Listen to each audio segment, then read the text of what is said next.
हूँ, शूद्र हूँ, धनवान हूँ, विद्वान हूँ, बलवान हूँ, कोई नहीं कहता मैं इंसान हूँ। कमाल की बात।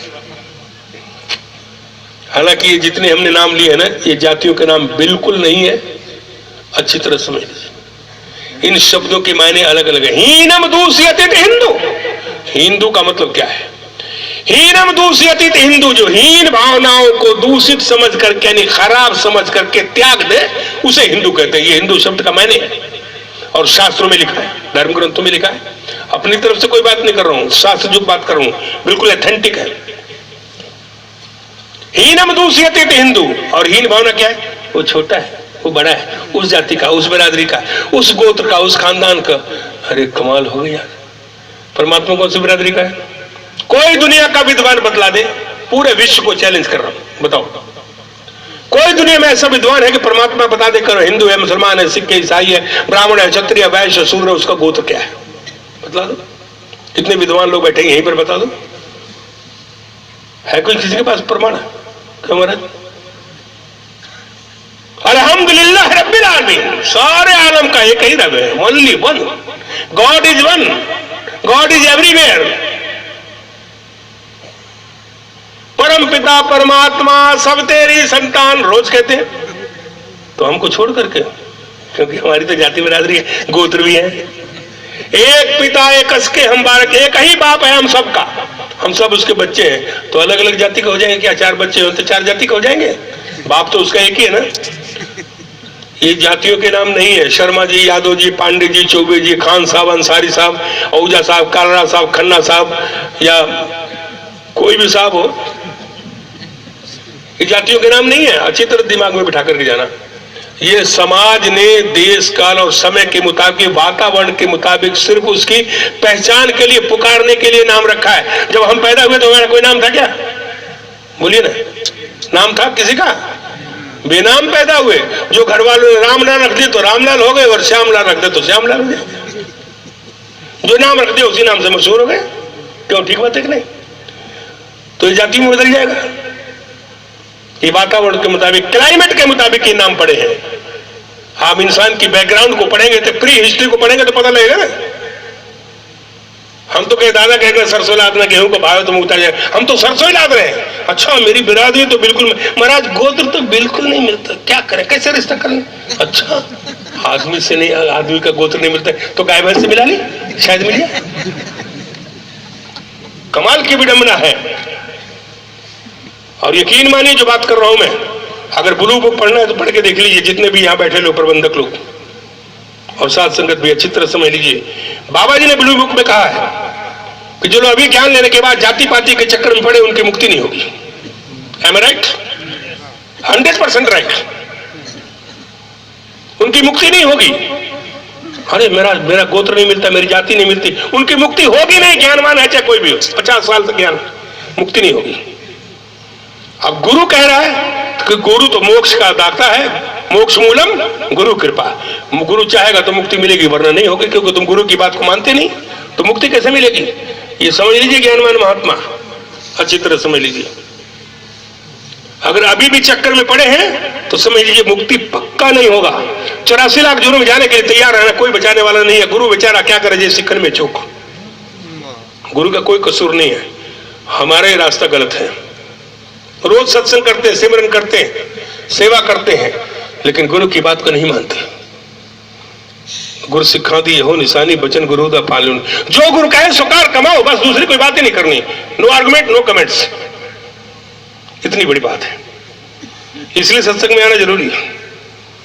निरंकारी मिशन कोई धर्म, संप्रदाय, मजहब या कोई संस्था नहीं है, एक विचारधारा है, आध्यात्मिक विचारधारा। हमारे दिल दिमाग से कचरा जो है ना, उसको निकाल देता है और उसमें बिल्कुल साफ सुथरा प्रेम, मोहब्बत, अखलाक और खुलूस को भर देता है। ये इंसानियत है, ये इंसानियत का तकाजा है।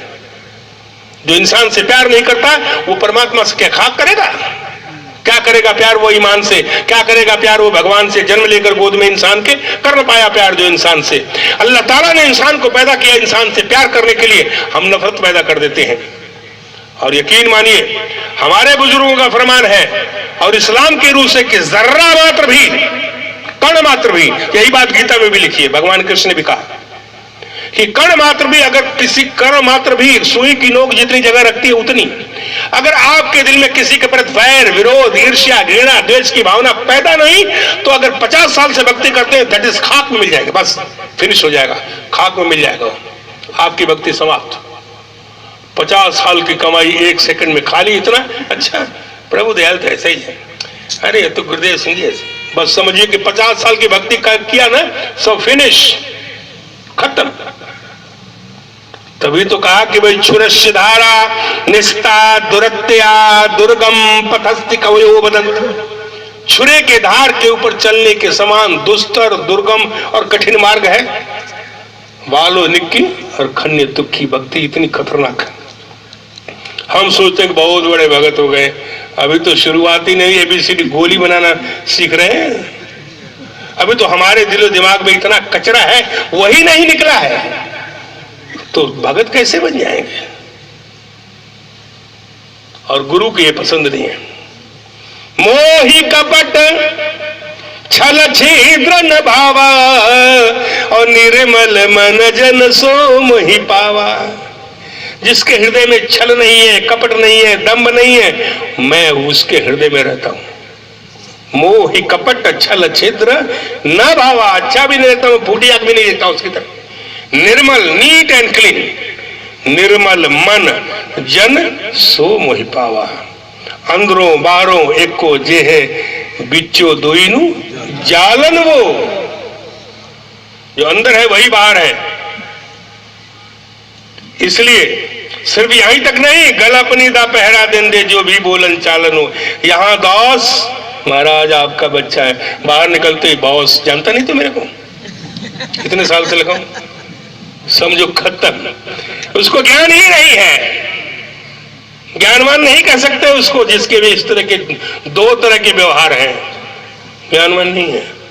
ज्ञान तो वो तो भाविक सदा नम्रता दे विच रहना, संत जनादा गहना है, संत जनादा वड्डा जेवर भाणे अंदर रहना है। कोई अच्छा कह गया हर इच्छा, कोई बुरा कह गया हर इच्छा। और भगवान कृष्ण का जितात्म रह प्रशांतस्य परमात्मा समाहित शीतोष्ण सुख दुखेषु तथा मान अपमान्यो। जिसके ऊपर सर्दी गर्मी, अच्छाई बुराई, मान अपमान का प्रभाव नहीं पड़ता है, वो संत है। यानी शुरू से अंत तक जो एक रस रहता है वो संत है। बस कोई गाली दे गया हर इच्छा, कोई तारीफ कर गया हर इच्छा। गुरु पीर पैगंबरों को तो बहुत कुछ कहा, बेताला कुराइया तत्ते तव पर बिठा दिया, सूली पर चढ़ा दिया। और वो गुरु की देखिए फरमान क्या है। ईसा मसीह जी को जीते जी कील ठोके जा रहे हैं, पैर में हाथ में, और वो कह रहे या खुदावन पाक परवरदिगार आलम, तो इनको माफ कर देना, इनको पता नहीं है कि क्या कर रहे हैं। आप जरा सोच करके देखिए, गुरु क्या कह रहे हैं और हम क्या कह रहे हैं। तू जानता नहीं मेरे को, इसका मतलब तुम तो एबीसीडी भी नहीं आती, अभी तो निरकारी मिशन में आया ही नहीं। तू ज्ञान लेना तो बड़ी दूर की बात है, क्योंकि अहंकार बोलता है ना, अहंकार बोलता है। यकीन मानिए, एक महात्मा ने बहुत सुंदर बात कही, बाबा जी के सामने बात कही समागम में। कह रहे कि जो अहंकारी पुरुष होता है ना, वो हमेशा कोमा में होता है। कोमा तो समझते हैं ना। अब उसके सामने जो आदमी कोमा में है, उसके सामने हंसो गाओ नाचो रो, कुछ पता नहीं लगेगा, उसको सुना ही नहीं देगा।